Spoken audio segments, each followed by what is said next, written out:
It was a story that rocked Israel, shocked Australia, and reverberated around the world. The Foreign Correspondent investigation that blew the lid on the identity of a secretly incarcerated man known only as Prisoner X. We can reveal 12 years ago, Melbourne man Ben Zygier moved to Israel to start a new life. Court suppression orders were blown open, governments went into damage control, investigations ordered, spies grilled, reports tabled. The world was captivated.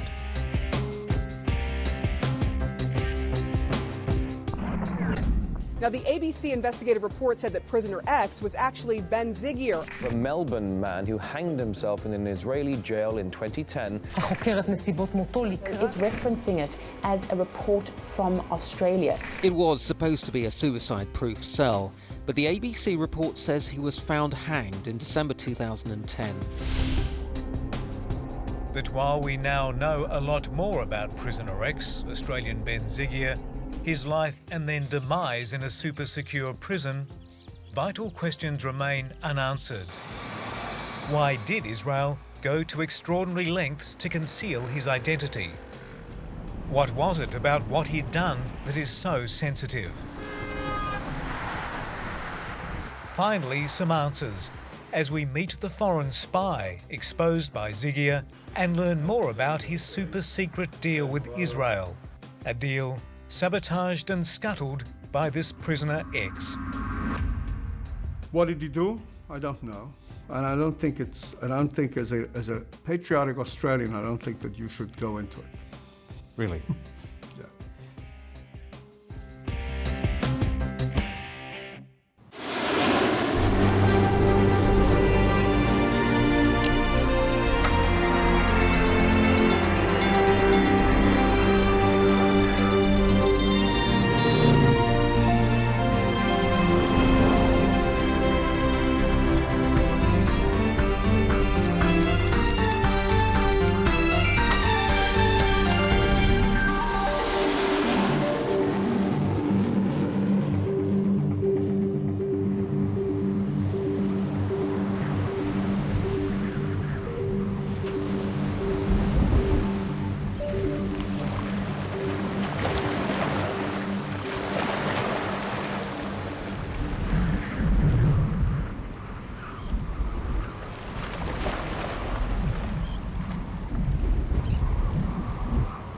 In Israel, they simply call it the secret.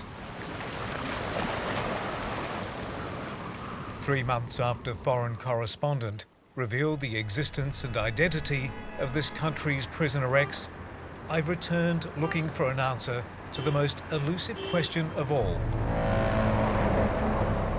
What on earth had Australian Mossad operative Ben Zygier done to be facing 22 years in prison for treason?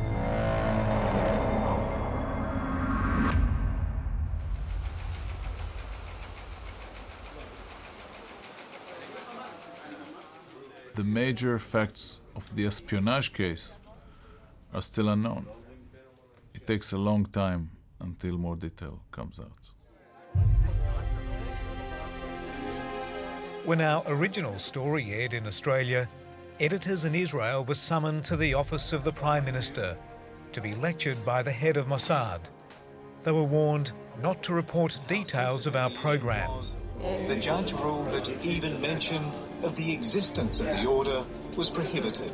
But in the internet age, they realised the futility of their efforts. Unless it was published in Australia, we would live our lives without knowing about the existence of Ben Zygier and his death. Originally, the Israeli media had only managed to publish scant detail about the case before a suffocating gag order had been imposed. But when our story broke, the court order was eased, and local journalists, still under censorship, were able to report more details. You have to ask yourself if the main issue here is protecting intelligence secrets or state security, or protecting the reputation of the relevant services. So the government never wants any of these stories out. If it was up to them, it would still be a secret. Not only Ben Zygier, but also the one before that, and the one before that, and the one before, and the next one, and the next one after that.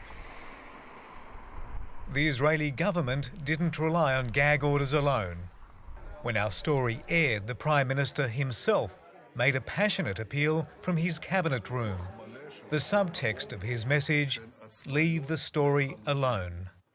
ובשילוב הזה של שמירה על הביטחון ושמירה על החוק נשמר גם חופש הביטוי. אבל חשיפת יתר של פעילות ביטחונית ופעילות מודיעינית יכולה לפגוע ולפעמים אף לפגוע קשות בביטחון המדינה. In our 10-month investigation, we'd pieced together information from a paper trail of reports, death certificates, freedom of information material, and insider accounts. We could reveal that this so-called nameless man facing unspecified charges in Ayalon prison was in fact a man from a prominent Melbourne Jewish family. Ben Zygier, we discovered, kept changing his name and taking out new passports. We also deduced he was a Mossad agent and wondered how it was he'd managed to commit suicide when he was so closely watched. But it always came back to the question of what he was doing there. It has to be something very, very touchy and very immediate. Otherwise, you wouldn't go to those lengths. The old saying, sunlight is the best disinfectant. If there's no sunlight, we don't know what happened, and very dirty things could have gone on. Israel is very good at concealing secrets. We still don't know what this guy did. Do you think we ever will? I believe that eventually we will know. Maybe it would take another 5 or 10 years. You go to work for the Mossad, it's very risky. And this is the tragedy of the story, that he wanted to be Israeli, he loved this country, and he ended the way he ended. But anyone remotely connected to what Israelis call the establishment want the story to simply go away. I'll give you a tip, Trevor. I think the story has come to an end, really. I'm not trying to pull you off anything. But it's the end of the story. There's nothing there to look for.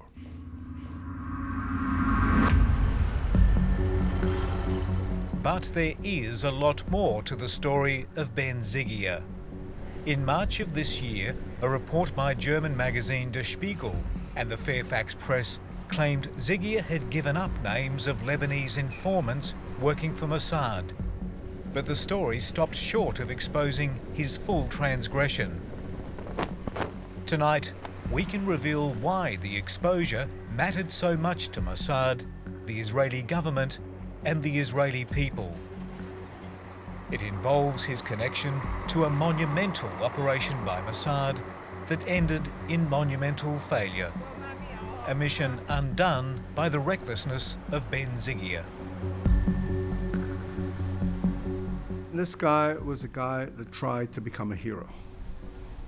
This guy talked like he was a hero, tried to play a hero, and when he came to the people that make a hero, he tried to make himself an asset so they think he's a hero as well.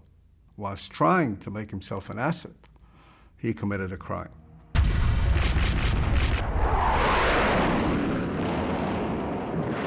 Palestinian guerrillas under orders to fight to the death shell the road along which Israeli convoys bring supplies.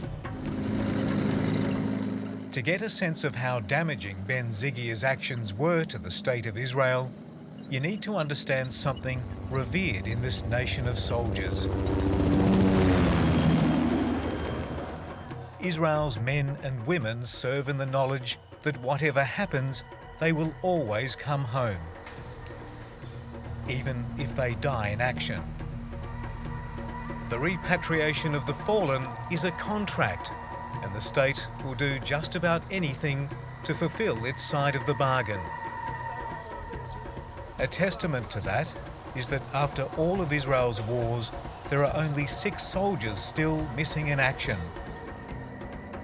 There are huge rewards for information about them. For 30 years, Israel has been trying to retrieve the remains of these men. Zachary Bommel, Yehuda Katz and Zvi Feldman were killed after being captured by Syrian forces during Israel's invasion of Lebanon in 1982, in what was to become known as the Battle of Sultan Yaqub.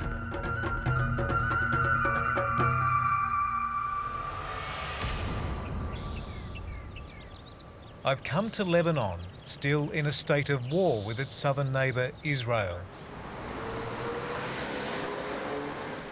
In 2007, Mossad launched an operation to get back the bones of its 3 fallen soldiers.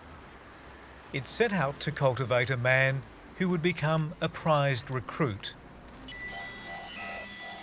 His name, Ziad al-Homsi, war hero for Lebanon, and soon, through a persistent and sophisticated global effort aimed at turning him, he'd become Mossad's man.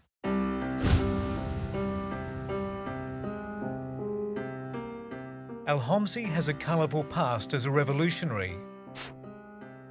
He served in the Soviet army, but later commanded forces in Lebanon's Bekaa Valley when the Israelis invaded. He knew all the right people from across the Arab world. And in his own military triumphs, Al-Homsi killed Israeli soldiers and celebrated. He was perfectly placed to retrieve the bodies of the missing 3 for the Israelis if he could be won over.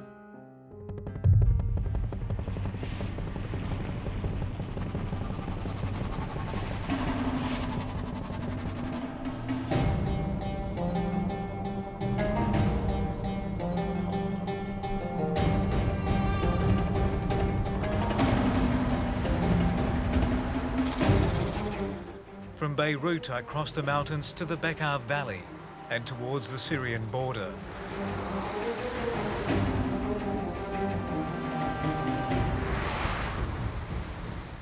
The one-time mayor of the village of Sadnail, Ziad al-Homsi,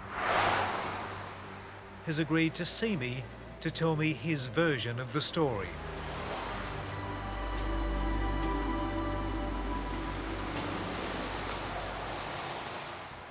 جمال عبد الناصر في سوريا بال 1958 ايام الوحده وبدات معارك نحن وياهم لليهود الاسرائيليين. الحقيقه كانت معركه شرسه كثير وقويه كثير، يعني استعمل فيها الطيران كل انواع الاسلحه، قوات بريه متقدمه على كل الجبهات. Al-Homsi has documented his life in photographs and says he has a photographic memory of his approach by Mossad.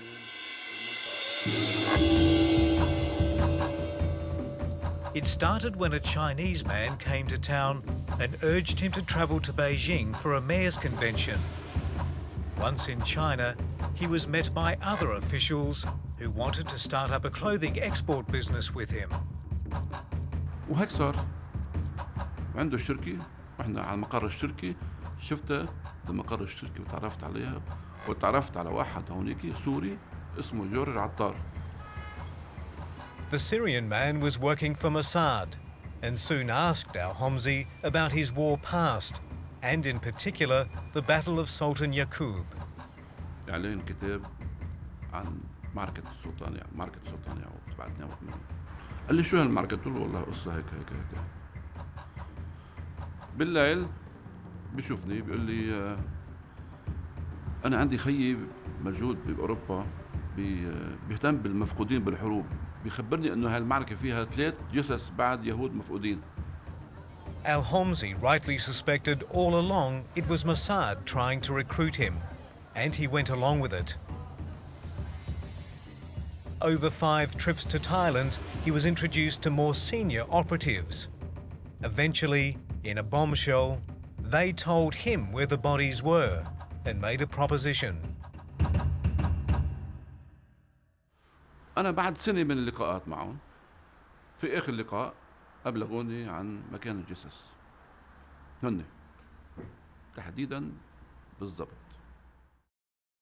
The deal was that Homsi would arrange to dig up the remains and then leave them to someone else in the next step of the Mossad operation. أنا بدي بدي أشوف طريقة، بدي أشيل الجثث، أنا بدي أشوف الطريقة. وأخذهم الجثث بطريقة واحتفظ فيهم. أما المرحلة الثانية ما قالوا لي بعدين نحكي بالموضوع. But before the remains could be exhumed, the operation was exposed. Someone had told Lebanese intelligence sources that Ziad al-Homsi was an informer for Mossad. When my dad was taken from home, 3 in the morning, we didn't know why. We opened the TV and suddenly the TV goes like, he's an Israeli spy, he's working, and I was like, everything was in a shock for us. Al-Homsi maintains his meetings with Mossad had the approval of Lebanese intelligence.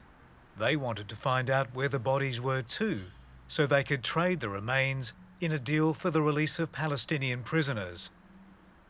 We understand that he didn't do that to serve the Israelis. We know that he did that to serve his country, because he was like a double agent working with the country to get these bodies, and so the government can do something with them. أنا اعتقدت هيك إنه أنا هلا بفوت بهاللعبة مع الدولة بمهمة، باخذ وسام من رئيس الجمهورية، بعمل بطل قومي. شو ما كان نتائجها، هي نتائجها مأساوية علي أنا، يمكن يقتلوني الموساد. شو أنا عم بلعب مع الموساد؟ Regardless of his motives, Mossad's elaborate operation for the return of its war dead had failed. The Israeli nation was still waiting. Ziad al-Homsi was sentenced to 15 years jail, but only served 3. The man who gave him up was Ben Zygier, and in doing so, unwittingly subverted one of his organisations, indeed one of his country's most important operations. This is how it happened. In 2008, Zygier became desperate to please his spy masters at Mossad after a mediocre start to his career. He embarked upon a dangerous journey, making unauthorised contact with an agent of the Lebanese Hezbollah. Zygier's ambitious aim on this rogue mission was to recruit the Lebanese man as a double agent. To prove his Mossad credentials and to impress, Zygier handed over the name of Ziad al-Homsi to the Lebanese operative. Mossad's man in Lebanon was exposed, and Israel's top-secret operation was over. Years on, now Homsi claims he's not aware of who turned him in. لأني ما عندي أنا حتى الأسامي اللي سمعتها ما بعرف حدا، لا اللبناني ولا الأسترالي، ما بعرف حدا منهم شيء، ما بعرف.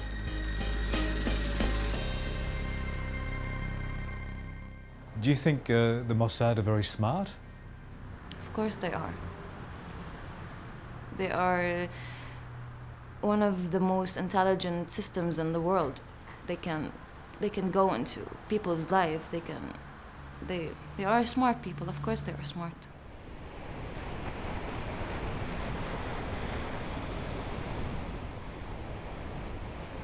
But even smart organisations make mistakes.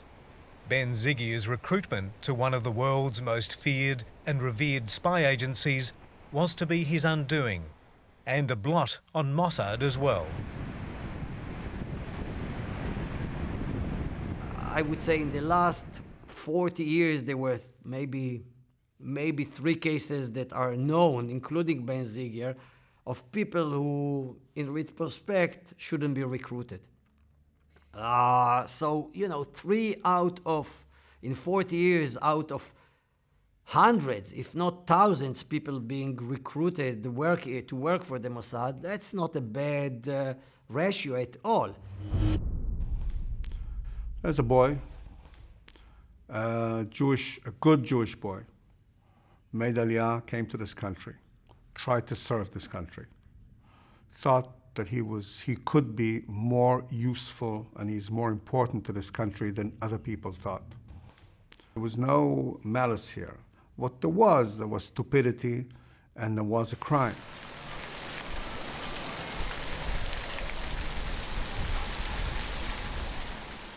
In the months since our expose, cracks in the facade of secrecy have allowed the world an illuminating insight into the state of mind of Ben Zygier in his final days.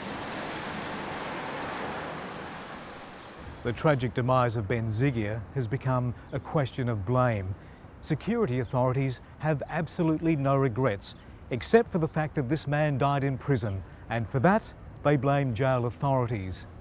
But prison officials accuse the security establishment, saying they knew nothing about Ben Zygier when he was delivered to jail.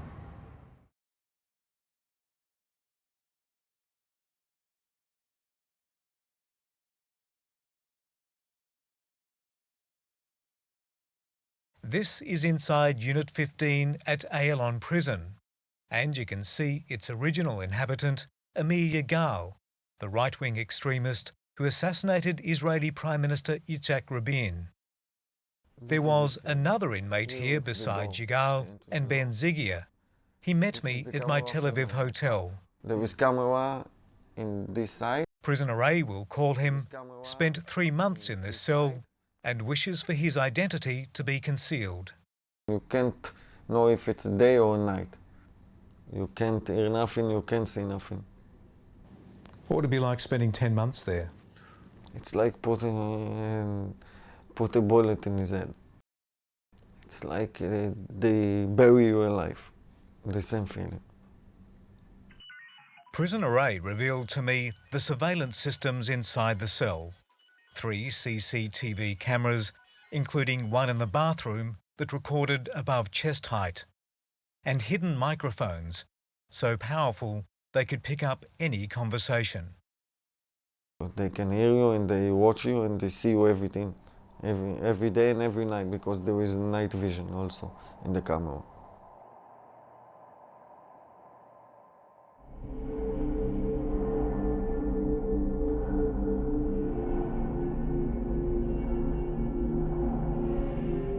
A judicial report into Ben Zygier's death reveals the final days of a desperate and broken man.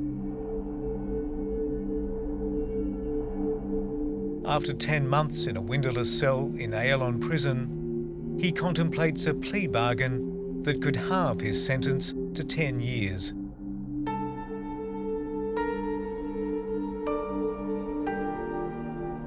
He's been prescribed tranquilizers and sleeping pills and bears a superficial cut to his wrist. And even though Ben Zygier has told his doctors he'd had 2 previous suicide attempts in his life, he is still not on suicide watch. He was Prisoner X after all. No one was to know who he was or anything about him. I remember we spoke English, and the whole time he said he needed to speak to someone about the secret. Israeli current affairs program Uvda interviewed key people around Ben Zygier in his final days. They spoke without wanting their identities known. We've used their quotes in this recreation. It was obvious that he needed to be in therapy with someone from the organization where he'd work. Someone would say to him, "Look, you've made a mistake, but it will be okay." It was psychiatric, full stop. And psychiatric people do all kinds of stupid things. And some of the stupid things that they do are treason. He told me that it was the hardest thing for him, that he was not allowed to talk about the secret with anyone, and he needed to share it, to talk about what he did and what was going to happen to him. You saw pictures of him in the room with the girls, and you see a person who was once complete, and now only the eyes remained.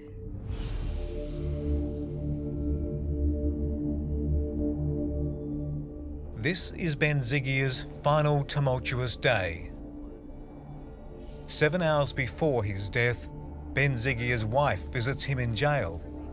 They have a conversation that upsets them both. In the words of the official report, the prisoner lapses into a state of turmoil.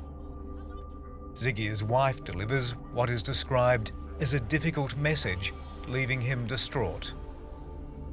After she leaves, he writes a note and asks prison guards to take it to his wife, but they refuse. He becomes angry, and eventually prison guards allow Ben Zygier's wife back in to calm him down.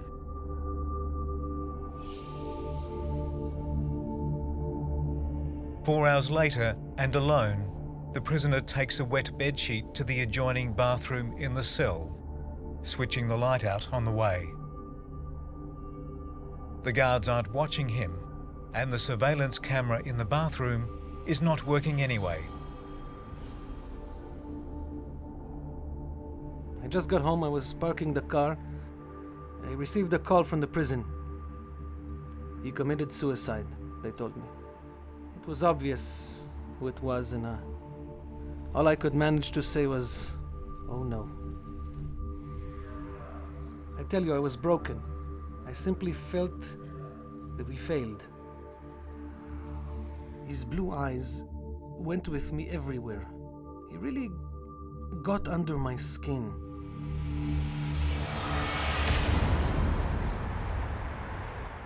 We're going to celebrate 65 years in Israel, and I think that the amounts of stories like you produced are very few. We're talking about 3 or 4 people, that's it. In 65 years, not bad. That's the ones we know about. You know about everyone.